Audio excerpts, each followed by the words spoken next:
नमस्कार दोस्तों, स्वागत है आपका अपने चैनल धार्मिक ज्ञान जीरो। एक मैं आपसे से रिक्वेस्ट करते हैं कि वीडियो को अंत तक देखें, स्किप बिल्कुल भी ना करें। वीडियो पसंद आए तो लाइक करें, साथ ही दोस्तों रिश्तेदार में शेयर एंड सब्सक्राइब जरूर करें, क्योंकि इसे हमें वीडियो बनाने का मोटिवेशन मिलता है। नमस्कार, आप सभी का स्वागत है।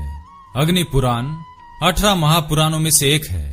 अग्नि पुराण में सभी प्रकार की विद्याओं का वर्णन किया गया है।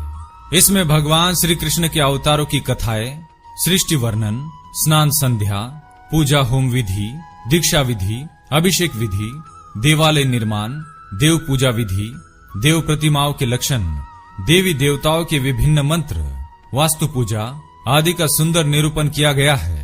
अग्नि पुराण के अनुसार गृह उपयोगी प्रत्येक वस्तु का प्रयोग पूजा किए बगैर नहीं करना चाहिए। विविध प्रकार के मंत्र एवं विधियों के द्वारा उन वस्तुओं को अभिमंत्रित करके ही उनका प्रयोग करने से उनके द्वारा अनेक शुभ फल प्राप्त होते हैं, किंतु पूजा किए बगैर ही अशुद्ध स्थिति में इन वस्तुओं का प्रयोग करना निषिद्ध माना गया है। इससे अशुभ फल की प्राप्ति होती है, जैसे झाड़ू, मूसल, ओखली, चूल्हा, चक्की, अग्निहोत्र, तवा, चकला बेलन आदि प्रकार की वस्तुओं के उपयोग से पहले उनकी पूजा करके उन्हें अभिमंत्रित कर लेना चाहिए, तभी उनका प्रयोग शुभ फलदायी होता है। इसी के साथ ही द्वार पर आई गौ माता की पूजा करने से पूर्व एवं रोटी खिलाते समय भी मंत्रों का उच्चारण करना चाहिए। इससे कई गुना अधिक फल की प्राप्ति होती है। ज्यादातर लोग घर में कोई नई वस्तु लाने पर उसकी पूजा करना भूल जाते हैं और बिना पूजा किए ही उसका प्रयोग करने लगते हैं, किंतु ऐसा करना बहुत ही अशुभ होता है। इससे घर में नकारात्मक ऊर्जा फैलने लगती है और घर से देवी देवता चले जाते हैं। इसलिए आज हम आपको बताने जा रहे हैं घर में उपयोग में लाई जाने वाली छोटी छोटी किंतु बहुत उपयोगी वस्तुओं की पूजा एवं मंत्रों के बारे में, जो बहुत ही सरल और साधारण उपाय है, जिन्हें करके आप अपने घर में सुख समृद्धि ला सकते हैं। साथ ही झाड़ू लगाते समय हमें कौन से मंत्रों का उच्चारण करना चाहिए, इस विषय में भी अग्नि पुराण में बताया गया है। आइए जान लेते हैं अग्नि पुराण में बताए गए महत्वपूर्ण वास्तु उपाय। पर उससे पहले अगर आपने चैनल को अभी तक सब्सक्राइब नहीं किया है तो इसे सब्सक्राइब कर लीजिए, ताकि आपको ऐसी आध्यात्मिक जानकारी प्राप्त हो सके। साथ ही वीडियो को लाइक करना ना भूलें। सबसे पहली बात, भगवान श्री कृष्ण कहते हैं जब भी द्वार पर गौ माता आती है तो उसका हल्दी कुमकुम से पूजन कर लेना चाहिए और उन्हें रोटी खिलानी चाहिए। यदि पूजा करना संभव ना हो तो इस मंत्र का उच्चारण करके गौ माता को रोटी खिलानी चाहिए। वह मंत्र इस प्रकार है: ओम कपिले नंदे नमः, अथवा ओम कपिले भद्रिके नमः, ओम कपिले सुशीले नमः। इस प्रकार से गौ माता से प्रार्थना करे। देवताओं को अमृत प्रदान करने वाली वरदायिनी माता, यह ग्रास ग्रहण करो और मुझे मनवांछित वस्तु दो।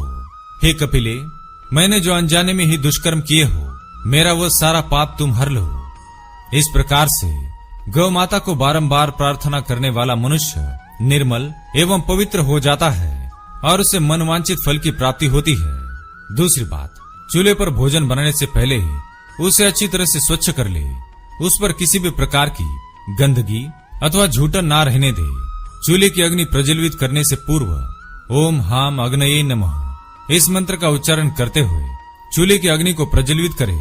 इससे चूल्हे की अग्नि में साक्षात अग्निदेव प्रकट होते हैं और वह अग्नि अत्यंत पवित्र हो जाती है। उस अग्नि पर भोजन बनाने से मनुष्य को बल, बुद्धि एवं आरोग्य की प्राप्ति होती है।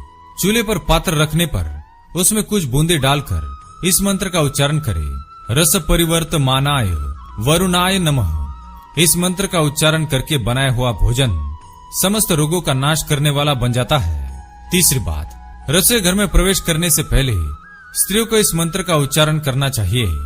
ओम विघ्न राजाय नमः इस मंत्र का उच्चारण करते हुए रसोई घर में प्रवेश करने से समस्त नकारात्मक शक्तियों का नाश होता है और रसोई घर में पवित्रता बनी रहती है। चौथी बात, यदि घर में चक्की है जिसका प्रयोग किया जाता हो तो चक्की को हल्दी कुमकुम लगाकर उसकी पूजा करे और इस मंत्र का उच्चारण करे। ओम सुभगायै नमः इस मंत्र के उच्चारण करके चक्की को प्रणाम करे। इससे घर में सुख समृद्धि बनी रहती है। पांचवी बात, ओखली एवं मुसल का प्रयोग करने से पूर्व उनकी पूजा करना आवश्यक है।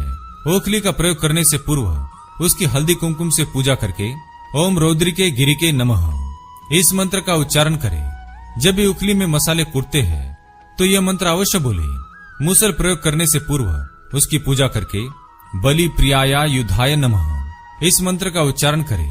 छठी बात, झाड़ू का प्रयोग करने से पूर्व झाड़ू में मां लक्ष्मी का वास होता है। साथ ही झाड़ू में रौद्रिका एवं गिरिका इन दोनों देवियों का भी वास होता है। इनकी पूजा किए बगैर झाड़ू का प्रयोग करने पर घर में वाद विवाद एवं रोगों का अस्तित्व बना रहता है। इसलिए झाड़ू का प्रयोग करने से पूर्व झाड़ू की कुमकुम एवं हल्दी से पूजा करके ओम रौद्रिके गिरिके नमः इस मंत्र का उच्चारण करना चाहिए। नित्य झाड़ू लगाने से पूर्व इस मंत्र का उच्चारण करने से घर से नकारात्मक ऊर्जा का नाश होता है और घर में सुख शांति बनी रहती है। तो इस प्रकार से इन वस्तुओं का प्रयोग करने से पूर्व हमें मंत्रों का जाप करना चाहिए। अगर ये जानकारी आपको अच्छी लगी तो वीडियो को लाइक करें, कमेंट में जय मां लक्ष्मी, जय श्री कृष्ण अवश्य लिखें। साथ ही चैनल को सब्सक्राइब करें। धन्यवाद।